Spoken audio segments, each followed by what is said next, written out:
आप सभी विद्यार्थियों का हार्दिक स्वागत, हार्दिक अभिनंदन। प्रिय विद्यार्थियों, बीए सेकेंड ईयर राजनीति विज्ञान का फर्स्ट पेपर, जिसमें है विश्व के संविधानों का तुलनात्मक अध्ययन या तुलनात्मक राजनीति। तुलनात्मक राजनीति भी कह सकते हैं या राजनीति का तुलनात्मक अध्ययन भी कह सकते हैं।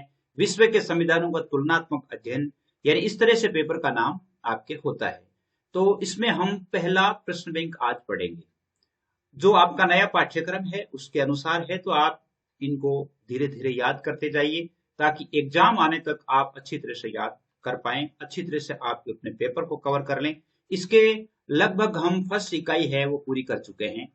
फर्स्ट इकाई पूरी कर ली है, तो फर्स्ट इकाई पूरी करने पर हमें यानी प्रश्न बैंक जो है, कुछ इसमें से कौन कौन से मोस्ट प्रश्न बनते हैं उन प्रश्नों को हमें पढ़ना चाहिए। तो इसलिए फर्स्ट इकाई में से जितने प्रश्न महत्वपूर्ण बनते हैं उन सभी प्रश्नों का एक प्रश्न बैंक, इसके आधार पर ही अगला प्रश्न बैंक यानी लगभग इसके फर्स्ट इकाई के दो प्रश्न बैंक आपके लिए जारी होंगे। सेकंड पेपर में आप जानते हैं कि फर्स्ट इकाई का एक प्रश्न बैंक उसमें भी जारी कर दिया गया है। तो आप निश्चित रूप से देखें और अपना जो अध्ययन है इसको सुचारू रूप से संचालित करते रहें। मैं समझता हूं कि आपको अच्छा लग रहा है। अच्छा लग रहा है तो आप जरूर बताइएगा, कमेंट करके बताइएगा कि आपको कैसा लगा, ये लेसन आपको कैसे लग रहे हैं। अवश्य ही बताइएगा, आपके कमेंट्स जो है उन्हीं के आधार पर अगला जो लेसन है उसकी रूपरेखा तैयार होती है, इसलिए आपको जरूर बताना चाहिए। आपके लिए जो चैनल पर है, general English, general Hindi, Hindi literature, political, history, geography, sociology, computer, पर्यावरण, कंपटीशन क्लासेस, गांधी जीवन और दर्शन, सारे विषय हैं वो आपके लिए पढ़ाए जाते हैं। तो आप मेरे साथ बने रहें और चैनल को सब्सक्राइब कर लें ताकि जब भी वीडियो बनता है तो उसका नोटिफिकेशन आपके चैनल पर आ जाए। आप कोई भी जो जिस भी पार्ट को आप सर्च करना चाहते हैं उस पार्ट का लिंक आपको, यानी उस पार्ट का नाम लिख करके और बाई डी आर लेक्चर नाम से जब आप करेंगे सर्च, तो कोई भी टॉपिक है वो मिल जाएगा। उस टॉपिक का नाम लिखना है। जैसे मान लो क्वेश्चन बैंक फर्स्ट नाम लिखेंगे, political question bank first by D R lecturer, तो आपको यही पार्ट मिलेगा। इसी प्रकार जिस पार्ट का आप नाम लिखेंगे तो उस पार्ट का नाम जरूर मिल जाएगा। अगर नाम भी मिले तो भी आप मुझे बताइएगा, मैं आपको लिंक सेंड कर दूंगा। तो आइए देखते हैं आज के प्रश्नों को और जानते हैं। सबसे पहले थोड़ा सा ये जो पेपर है वो थ्योरेटिकल है, ये सैद्धांतिक ज्यादा है, तो इसको ध्यान से देखें। पहला प्रश्न है कि तुलनात्मक राजनीति क्या है। तुलनात्मक राजनीति के बारे में यदि आपको इस प्रकार का प्रश्न आ जाता है, आपने कुछ भी नहीं पढ़ा है, तो भी आप इस प्रकार लिखेंगे कि तुलनात्मक राजनीति एक विस्तृत विषय है जिसके अंतर्गत तुलनात्मक सरकारों के अध्ययन की विषय वस्तु को सम्मिलित किया जाता है और साथ साथ गैर राज्यीय राजनीति, कबीले, समुदाय, वैयक्तिक संघ, इन सभी का अध्ययन भी किया जाता है। तुलनात्मक राजनीति में केवल और केवल संविधानों का अध्ययन नहीं होता, उसके साथ साथ सरकार है, सरकार के साथ साथ राज्यों की राजनीति, कबीले, समुदाय और व्यक्तिगत जितने भी संघ है उन सभी का अध्ययन किया जाता है। तुलनात्मक रूप से अध्ययन किया जाता है, वो तुलनात्मक राजनीति है। सीधी सी बात है, राजनीति के तुलनात्मक अध्ययन की कोई तीन उपयोगिताएं, राजनीति के तुलनात्मक अध्ययन जो है उसकी तीन उपयोगिताएं। पहली बात तो है राजनीति के व्यवहार को समझना। राजनीतिक व्यवहार को समझने के लिए तुलनात्मक अध्ययन करना जरूरी है। यानी जैसे मान लो हम अमेरिका के संविधान का अध्ययन करेंगे, एक तरफ अमेरिका के संविधान का, एक तरफ भारत के संविधान का, इसी तरह से इंग्लैंड के संविधान का, जापान के संविधान का, स्विट्जरलैंड के संविधान का जब अध्ययन करेंगे तो हमें तुलना, यानी हम उनका तुलनात्मक अध्ययन करेंगे, तब हमें पता चलेगा कि कौन से देश के संविधान में क्या क्या विशेषताएं हैं, तो उनके अनुकूल क्या है कि हम अपने एक अच्छा संविधान बनाने में, अच्छे कानून पारित करने में सक्षम होंगे। दूसरा है राजनीति को वैज्ञानिक अध्ययन बनाने में भी तुलनात्मक अध्ययन जरूरी है। तीसरी बात है तुलनात्मक अध्ययन द्वारा सिद्धांत का निर्माण होता है। और चौथी बात है कि प्रचलित राजनीतिक सिद्धांतों ने प्रामाणिकता करने के लिए या राजनीतिक सिद्धांतों को प्रामाणिक करने के लिए भी तुलनात्मक अध्ययन जरूरी है। तो ये चार पॉइंट जो है आप तुलनात्मक अध्ययन की उपयोगिता में लिख सकते हैं। तुलनात्मक राजनीति के अंतर्गत सरकार की क्रियाओं की व्याख्या किस आधार पर की जाती है। तुलनात्मक राजनीति के अंतर्गत सरकार जो है, उनके जो काम है उन कामों की व्याख्या एक तो कानूनी दृष्टिकोण से होती है, एक व्यवहारवादी दृष्टिकोण से होती है। कानूनी दृष्टिकोण से जिसको हम सैद्धांतिक कह सकते हैं, क्या कह सकते हैं, सैद्धांतिक कह सकते हैं। व्यवहारवादी दृष्टिकोण से जिसको हम प्रैक्टिकली कह सकते हैं, व्यवहार में जो है क्या क्या काम में लिया जाता है उसके आधार पर, यानी दो आधारों पर जो है उसकी व्याख्या होती है। वर्तमान समय में तुलनात्मक राजनीति के अध्ययन क्षेत्र में किन किन विषय वस्तुओं को शामिल किया जाए? वर्तमान में जो है राजनीति का जो तुलनात्मक अध्ययन है या तुलनात्मक राजनीति है, उसमें कौन कौन से क्षेत्र शामिल है?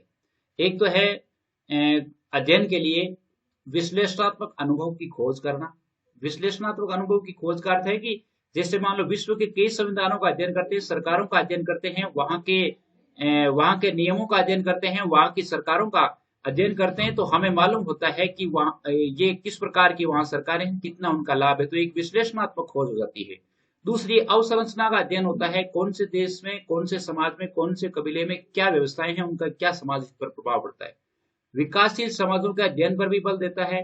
अंत्यशास्त्रीय उपागम है। और तीसरा है, चौथा है मूल्यविहीन राजनीतिक सिद्धांत है। मूल्यविहीन राजनीतिक सिद्धांत, इसमें बोले ये चार तत्व है वो शामिल किए जाते हैं। पांचवा प्रश्न है, तुलनात्मक राजनीति पर टिप्पणी लिखिए। तुलनात्मक राजनीति क्या है, इस पर आपको टिप्पणी लिखनी है। तुलनात्मक राजनीति पश्चिमी, गैर पश्चिमी साम्यवादी देशों की संस्थाओं का तुलनात्मक विश्लेषण है। तो इसमें क्या है कि पश्चिमी और गैर पश्चिमी और साम्यवादी इन देशों की जो संस्थाएं हैं उनका तुलनात्मक अध्ययन होता है। ऐसा नहीं है केवल पश्चिमी है, पश्चिमी भी है, गैर पश्चिमी भी है और साम्यवादी देश जितने भी उनकी। दूसरा है इसकी तुलनात्मक राजनीति में राजनीतिक संस्थाओं की अपेक्षा मानव स्वभाव, उनकी परिस्थितियां, उनके व्यवहार के अध्ययन को अधिक महत्व दिया जाता है। सबसे बड़ी बात है, यानी जो है तुलनात्मक राजनीति में मानव स्वभाव की, मानव की जो परिस्थितियां क्या है, उनका व्यवहार क्या है, उनको अधिक महत्व दिया जाता है। तीसरा है, तुलनात्मक राजनीति में राजनीतिक कार्यकलाप, राजनीतिक प्रक्रिया और राजनीतिक सत्ता का अध्ययन किया जाता है। और चौथी बात है कि विभिन्न राजनीतिक प्रणालियों के मूल्यों की तुलना भी की जाती है। ये तुलनात्मक राजनीति पर यदि टिप्पणी करनी हो तो इस प्रकार लिखना है। इसी प्रकार देखिए कि अरस्तु ने कितने तुलनात्मक संविधानों का अध्ययन किया था, और वो किया था 158 संविधानों का। कितना? 158 संविधानों का उन्होंने तुलनात्मक अध्ययन किया था। तुलनात्मक राजनीति के विकास में किन किन राजनीतिकों का योगदान? तुलनात्मक राजनीति में कौन कौन से राजनीतिज्ञ हैं जो अत्यधिक सहयोग देते हैं? उनमें अरस्तु है, मैकियावेली है, मॉन्टेस्क्यू है, लॉर्ड ब्राइस है, डी टोक्विल है, ऑस्ट्रो-ग्रोस्की है, वेबर है। ये सभी जो है वो तुलनात्मक राजनीति में अत्यधिक उनका योगदान है। इसके अलावा आपके प्रश्न बन जाता है कि तुलनात्मक राजनीति के विकास को प्रभावित करने वाले कारक कौन कौन से? तुलनात्मक राजनीति को प्रभावित करने वाले कारक अगर लिखने हो तो पहली बात है गैर पश्चिमी तथ्यों की उपलब्धि, गैर पश्चिमी तथ्यों की उपलब्धि। दूसरा, व्यवहारवादी आंदोलन। तीसरा, समाजशास्त्रीय प्रभाव। चौथा, बौद्धिक व्यवस्था के लिए खोज। चौथा है बौद्धिक व्यवस्था के लिए खोज। समाजशास्त्रीय प्रभाव, व्यवहारवादी आंदोलन, गैर पश्चिमी तथ्यों की उपलब्धि, ये प्रभावित करने वाले कारक हैं। तुलनात्मक पद्धति क्या है? अब जैसे देखिए, एक तुलनात्मक राजनीति पाठ है आपके, एक तुलनात्मक पद्धति है। तो तुलनात्मक पद्धति क्या है, इसको परिभाषित कीजिए। तुलनात्मक पद्धति का अर्थ यह है कि जब हम किन्हीं दो या अधिक वस्तुओं का या प्रक्रियाओं को तर्कसंगत आधार पर एक ही वर्ग में रखते हैं, फिर उनके विभिन्न अंशों की समानता और असमानताओं के आधार पर किसी निश्चित नियम या प्रवृत्ति के बारे में परिकल्पना करते हैं, तब हमारी कार्यविधि को तुलनात्मक पद्धति की संज्ञा दी जाती है। यानी जैसे दो वस्तुएं हैं, दो वस्तुओं की जो क्रिया प्रक्रिया है उनको तर्क संगत आधार पर पहले हम एक ही वर्ग में रखते हैं। क्या है कि एक ही वर्ग में उनको रख लिया। जैसे वर्ग ए और बी बनाए हुए हैं, अब उनमें से ए वर्ग में 3-4 चीजें हैं, उन चीजों को एक ही वर्ग में रख लिया। अब फिर क्या है कि उनकी समानताएं, यानी 4 चीजें हैं, चारों में क्या क्या समानताएं हैं, उन समानताओं के आधार पर क्या है कि हम नियम और प्रवृत्तियां बनाते हैं, वही तुलनात्मक पद्धति है। तुलनात्मक पद्धति की कोई 3 विशेषताएं लिखिए। अपन 4 विशेषताएं लिखते हैं। पहली है कि तुलनात्मक पद्धति एक निश्चित पद्धति है। पहली विशेषता है तुलनात्मक पद्धति एक निश्चित पद्धति है। इसकी गणना वैज्ञानिक पद्धतियों में से एक पद्धति के रूप में होती है। तीसरा है तुलनात्मक पद्धति को प्रवृत्तियों के मध्य अनुभविक संबंधों को खोजने वाली पद्धति माना जाता है। तुलनात्मक पद्धति जो है, जितने भी जो परिवर्तन होते हैं उनके मध्य जो अनुभविक संबंध क्या है, यानी अनुभव के आधार पर उस राजनीति में उन तथ्यों में क्या संबंध रहा, उनको खोजने की पद्धति माना जाता है। चौथा है, यह एक संकेत और विशिष्ट पद्धति न होकर एक विस्तृत क्षेत्र वाली सामान्य पद्धति मानी जाती है। संकेत और विशिष्ट पद्धति नहीं होकर के एक विस्तृत क्षेत्र वाली पद्धति है। केवल एक संकीर्ण नहीं है और ना कोई विशिष्ट है, ये एक बड़े क्षेत्र की पद्धति या सामान्य पद्धति होती है। 10वां प्रश्न है कि तुलनात्मक पद्धति का विषय क्षेत्र क्या है। तुलनात्मक पद्धति जो है वो कहां कहां उसका अध्ययन किया जाता है। पहली बात है, तुलनात्मक पद्धति का विषय क्षेत्र व्यापक है। इस पद्धति में तुलना की इकाई की कोई सीमा निर्धारित नहीं की जा सकती। इसकी सीमा शोध करने वाले व्यक्ति के उद्देश्यों, साधनों और सामग्री की उपलब्धियों में से ही निर्धारित होती है। व्यक्ति का उद्देश्य क्या है, साधन क्या है, सामग्री क्या है, उन पर निर्भर करता है कि वो इस पद्धति का आधार पर कितना क्षेत्र घेरता है। आमतौर पर इस पद्धति का प्रयोग दो स्तरों की तुलना के लिए किया जाता है। कौन कौन से दो स्तर, कौन कौन से? एक तो समष्टि स्तरीय, समष्टि का मतलब समस्त कह सकते हैं, जिसको हम वृत्त स्तर कह सकते हैं, बड़े स्तर पर कह सकते हैं, बड़े स्तर पर। दूसरा है व्यष्टि, व्यष्टि लघु स्तरीय है, व्यक्तिगत। समष्टि का अर्थ क्या है? यदि हम किसी देश की राजनीतिक व्यवस्था की तुलना किसी अन्य देश की राजनीतिक व्यवस्था से करते हैं तो वो समष्टि स्तरीय क्षेत्र के अंतर्गत आता है। समष्टि का मतलब है कि एक देश की राजनीति की दूसरे देश की राजनीति से तुलना करेंगे तो वो समष्टि है।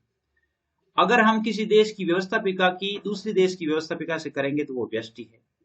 यानी जैसे मान लो सरकार वहां की राजनीति है, राजनीति के आधार पर क्या बनता है, राज्य बनता है, राज्य में जो सरकार बनती है और सरकार की जो व्यवस्थापिका है या कानून बनाने वाली जो प्रक्रिया है उसका हम एक दूसरे देश के साथ तुलना करेंगे तो वो व्यष्टि हो जाएगा। कहने का अर्थ है कि छोटे स्तर पर करेंगे तो व्यष्टि, बड़े स्तर पर करेंगे तो समष्टि।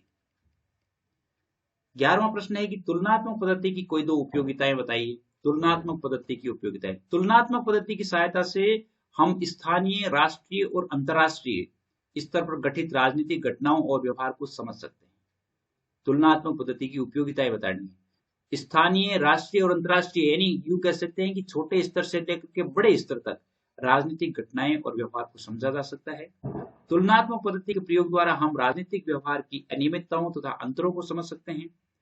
तीसरा है, तुलनात्मक पद्धति किसी भी राजनीतिक घटना, प्रणाली अथवा व्यवहार को समझने में हमारी मदद करती है।